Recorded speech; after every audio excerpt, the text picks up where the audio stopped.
Welcome to my third lecture. I am Saket Kumar Singh, working as an assistant professor in Computer Science Engineering Department, Ajay Kumar Garg Engineering College, Ghaziabad. This is our third lecture, and we have already seen introduction to operating system, some of the definitions of operating system, and what are the basic operating systems definitions, introduction, and in this lecture we will focus on operating system structure, how layered approach can be beneficial in for an operating system, what were the shortcomings of previous MS DOS operating system. We will also see system components in deep details. In our lecture 1 we have seen the system components in very briefly. We have seen the details about that in very brief manner, but here we will see the system components in detail, then we will see the layered structure, and then we will see the uh, operating system services. Okay, so now let's take a look on the outline of this lecture. First I will going to discuss the system components, then operating system structures, and then simple structure and layered structure. What is the difference in between these two structure or operating system structures? And the third one is services of operating system. What are the services of operating system?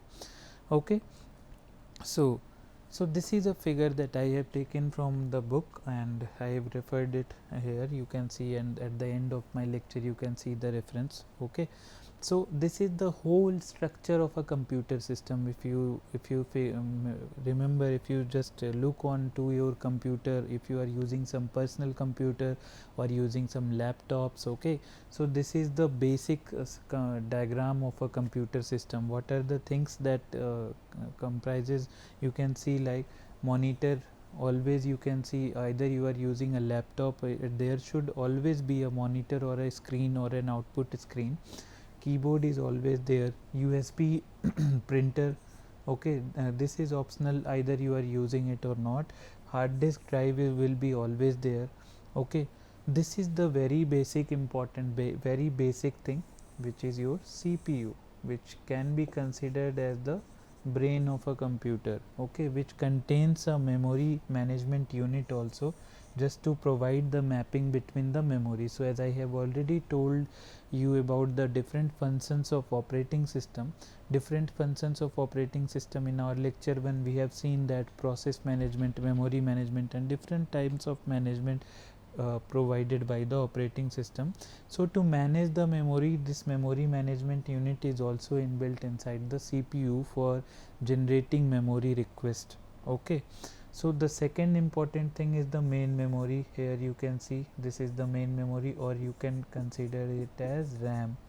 Okay, the third important, as when I have in my lecture when I have shown you the snapshot of my system, there you can see the graphics card NVIDIA. Okay, so these are the video controllers, you can say.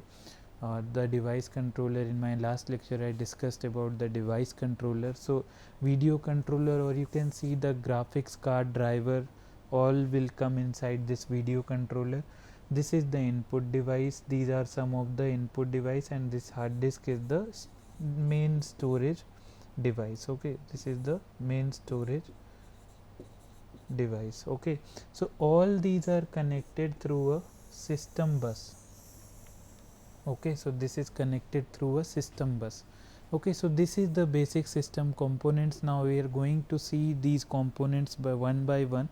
First let's see what is CPU. It considered to be the brain of computer. We all know this point. Basic task of an CPU includes fetching an instruction from the memory. I have already told you the forms of instructions, what could be the instructions. Okay, so these instructions are first loaded into the main memory for execution, and the CPU just fetch those instructions from the main memory, decode its type and operand. Okay, and then execute it, and this cycle will repeat, this cycle will go on continuously, and the main target of users is to not leave the CPU, to not leave the CPU sit idle. Okay, we want the CPU to be running always, we want the CPU to work always. Okay, so that is why we are using computer system. Okay, so this is the cycle. Now the second basic component is the memory. So memory, we have already seen the memory hierarchy in even lecture 1. Now we will see how what is the access time, how different memory hierarchy is different in terms of access time as well as the size of the memory. So the second basic component of system is memory. So we all know that second basic why do we call this as second basic component? Because the CPU is considered to be very fast. Okay, and so we don't want the CPU to sit idle. Okay, so if the CPU had made some request from the memory and memory is feeding the CPU by taking around some microsecond time, then the CPU will sit idle, and our target is do not allow the CPU to sit idle. So the operating system must have a memory, the system should have a memory that should be capable of feeding the CPU in a perfect timing. So the first see, it should be you can see it should be fast. One second. Okay, so you can see it should be fast so as to meet with CPU speed, otherwise CPU will sit idle. Okay, so that is the reason I have already told to you. It should be large so as to capable to store large number of instructions, means memory should be large, because generally uh, for giving an example, I can give a example of addition program, but generally the program is not that much less line of code. It contains a huge number of line of codes, huge number of instructions. So to store all those instructions inside the computer, the memory must be large.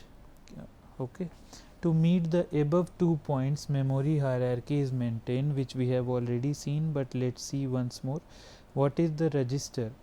Registers are small memory units that are internal to the CPU, that are designed on the CPU.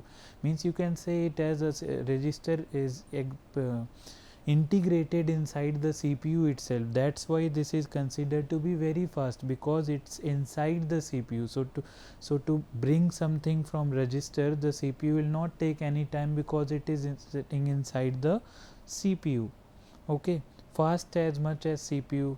We know the reason why, because it is nearest to the CPU, so this is very much fast. Storage is 32 cross 32 in 32-bit operating system. As we have seen, we many students are still confused that, sir, what is this 32-bit system and what is this 64-bit system? So that means that if you are using a 32-bit operating system, or even 32-bit, that means your system, the hardware support is provided is register support is 32 cross 32 in 32-bit, 64 cross 64 in 64-bit CPU. Okay, so now the next memory which comes in the hierarchy according to the speed is cache memory. Cache memory generally keeps the frequently needed data, frequently needed memory word, which CPU is requesting again and again.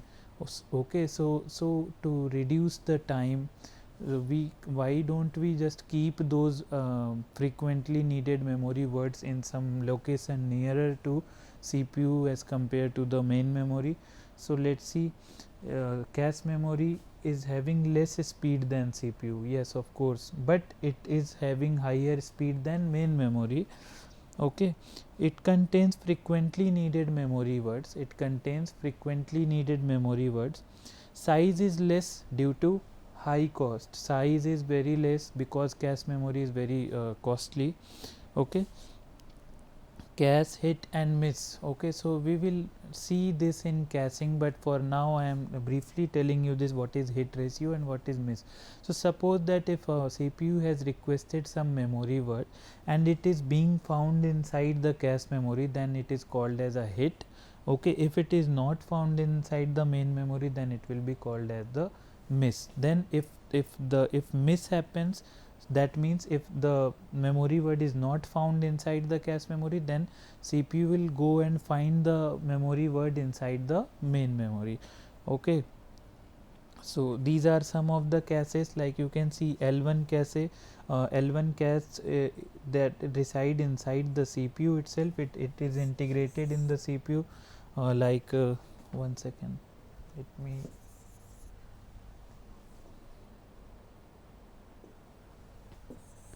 Okay, so let's just we'll draw later on, because I have already, I am having a diagram. So let's see after. Then L1 cache inside the CPU, must CPU have L1 cache. Okay, and for heavily used memory words. Okay, L1 cache reside inside the CPU itself. L2 cache access time is more as compared to L1 cache. Okay, but L2 L1 cache is integrated inside the CPU. L2 cache is integrated, uh, can also be integrated inside the CPU, but up to next level. Okay, so this L1 L2 means level 1 level 2. So let's now let me draw once this. Like suppose this is your CPU, this is your L1 cache, this is your L2 cache, and sometimes L3 cache is also there, which is shared to different cores of the operating system. And after that, if some item is not being found inside these caches, then the CPU will go and find out inside the main memory. Okay, so the next is the main memory. You can see capacity ranges from hundreds of megabytes to several gigabytes, but also this is also costly as compared to the hard disk.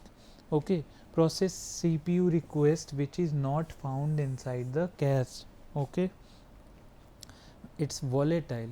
The basic limitation of not using RAM in place of hard disk is RAM is volatile, and it will be all the data will be erased if you'll turn off the system. Read only memory, we all know that it is being used for bootstrap programming. Bootstrap program that is responsible for loading the operating system inside the main memory. Okay, it is programmed at factory and cannot be changed afterwards. Okay, we cannot change it later on. It's non-volatile, generally contains bootstrap program. So this is the hierarchy. You can see this is your type, typical access time given here. So for register it can be 1 nanosecond, for cache it can be 2 nanosecond, for main memory it can be 10 nanosecond, and for magnetic disk it is 10 microsecond, which is third times higher than the main memory. Similarly, in this side you can see the typical capacity. Less than 1 kb registers are having less than 1 kb, cache memory can be 4 MB, main memory are now available up to 16 GB and more, but it is very costly, and hard disk can be 1 to 4 TB. Okay, so this is the memory hierarchy. Now let's check about the disk. We all know that disk, so we'll directly see on the disk structure. We'll directly go on the diagram. Okay, so let's see. This is your solid state. Nowadays solid state drive has gained popularity because it just reduces the overhead of moving the arm onto the spindle or platter. So that will be clear when we will see the diagram. Here you can see this is the structure of an hard disk, and this suppose that this read write head is can be moved with a uh, arm. Okay, and this is a spindle which rotate this circle, this cylinder. So this was the hard disk structure. So all these moving components has been removed from solid state drive.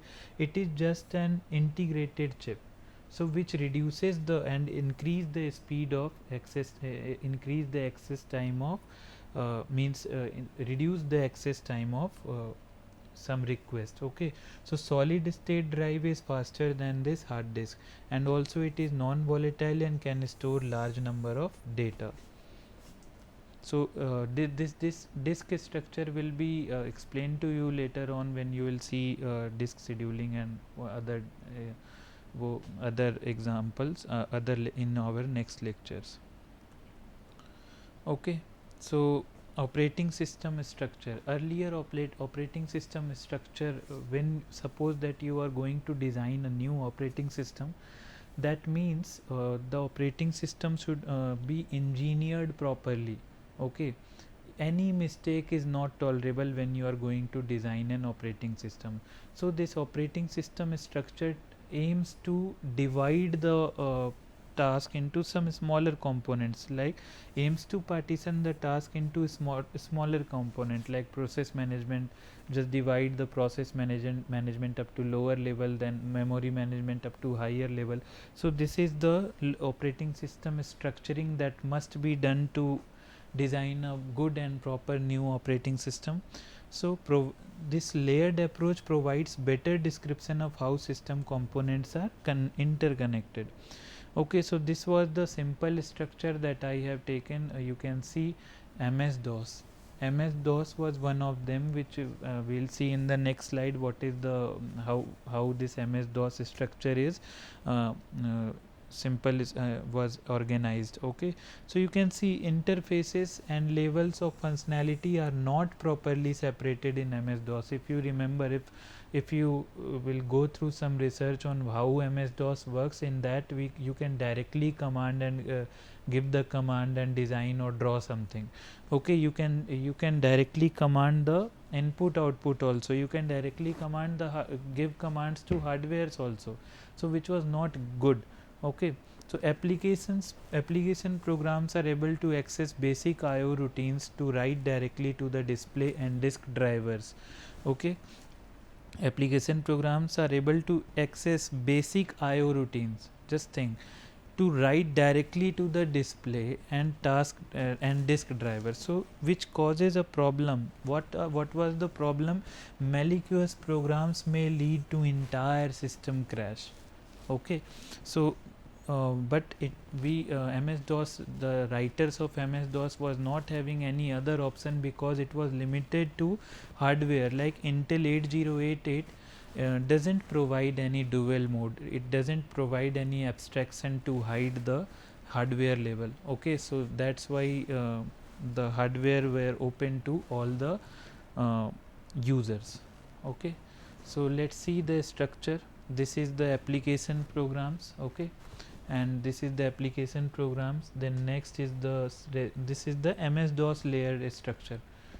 Okay, so this is the MS DOS layer structure. This is your application program, resident system program, and MS DOS device drivers, and then the last layer is BIOS device drivers. So this ROM BIOS device drivers, what is BIOS? BIOS means bootstrap programs. Means when you start the Windows, you have seen that a basic input output device, while pressing F8 or F2, that depends on the different types of laptop or system that you are using. So that is your BIOS, where you can change the booting, where you can change the boot information of a particular thing. So you can see all the things are connected in this MS DOS type of operating system, and it was not properly organized. Okay, so now in this normal operating system, there comes the layered structure, where OS is broken. OS can be broken into smaller pieces. Okay, so let's see. Overall functionality and features are determined into components. Okay, layer 0 bottom layer represents the hardware, layer n highest layer represents the user interface, layer n represents the user interface, and layer 0 represents the bottom layer of operating system. Provides simplicity of construction and debugging. This is the benefit of using this layered approach. It provides simplicity of construction and debugging. Okay, and each layer can use the functions and services of lower layers only. This is the important point. Each layer can use the functions and services of lower layers only, not the above layers. Okay, problem with layered implementation is that it adds overhead to each system call. Like suppose, when we will see the diagram, then it will be more clear. Okay, this is your layered approach diagram. Okay, so suppose that if you have given a system call at the user interface, then again and again all the layers will be called to communicate with this layer 0, because all the lower layers are communicated, not the above one. Okay, so for all the system calls, what will be the problem with this layered implementation is that it adds overhead to each system call. Data may need to pass down the layers. Okay, so this is the problem, but generally using this layered approach is a good way of using the or creating an operating system design. Okay, now I will briefly introduce different services of operating system. This can be divided into two set. First is your first set includes your user interface, means it is designed, this services of operating system is designed in such a manner that it will it will beneficial for the users, not for the system. Okay, so this first set include the first point, that is your user interface. Okay, so different types of user interface provided by the operating system are like, first is your dtrace command line interface, which is called as CLI, which uses text commands and methods. Okay, and next is your batch interface. Batch interface, which is commands and directives are entered in files and then are executed, means just compile all the commands and directives inside a one file and thus execute the file directly. Okay, like you can see the exe, .exe or and .dll, all those are the example of batch interface. Okay, graphical user interface that I am using right now, you can see a window system with a pointing device to direct input output selection from menus, keyboard for entering text, etc. These all are possible when you are using GUI or graphical user interface. Okay, the next service of operating system is that program execution. An operating system must load a program, run it, complete its execution either normally or generating some error. Means suppose that if the program is not properly correct, then it will generate some error, but the program should complete its execution. Okay, so the operating system provide an environment, operating system should provide, must provide an environment to execute the program either normally or by generating some error. The next service of operating system is IO operations. Okay, an operating system should provide a means to IO operations that could be a file or access to any IO device while any program execution. Okay, like suppose you are writing a program. Again I will take the example of suppose that if you want to calculate the Armstrong number, okay, of a given number should be given by the user, then how the program will get the value of the number, the variable. So the variable value can be taken from the keyboard. So the operating system should provide a means to get the input output while the program is running, and that could be a file or access to any IO devices like keyboard. While running the program, operating system should provide access to keyboard so as to take bring the value from keyboard. Okay, other services include this file system manipulation. OS must provide provision for any kind of read write request on file, or copy or delete or any kind of file manipulation commands. Okay, communications which are useful for scenario where one process needs to exchange information with the another process. In next chapter you will be studying process synchronization or inter process communication. There you will understand this point, that what is and how operating system should allow and processes to communicate with each other. Okay, now these are some of the error detection. Operating system also must provide error detection. It must be aware of any kind of error that may be possible in any location, such as CPU, memory, an IO device, communication failure, or a network. Okay, the another set of services includes which ensures efficient operation of the system. Those are resource allocation. Operating system should properly allocate the resources. Okay. CPU scheduling, for example. Accounting, OS must keep track of users, OS must keep track of user need how much resource and which type of resource. Usage statistics can help researchers to reconfigure the system. Protection and security, the information of owners in the multi-user or network computer system should be protected and secured. Okay. Protection involves ensuring that all access to a system resource is controlled. We have already discussed this protection and security in our previous slides also. Security involves securing the system from outsiders or unauthorized users.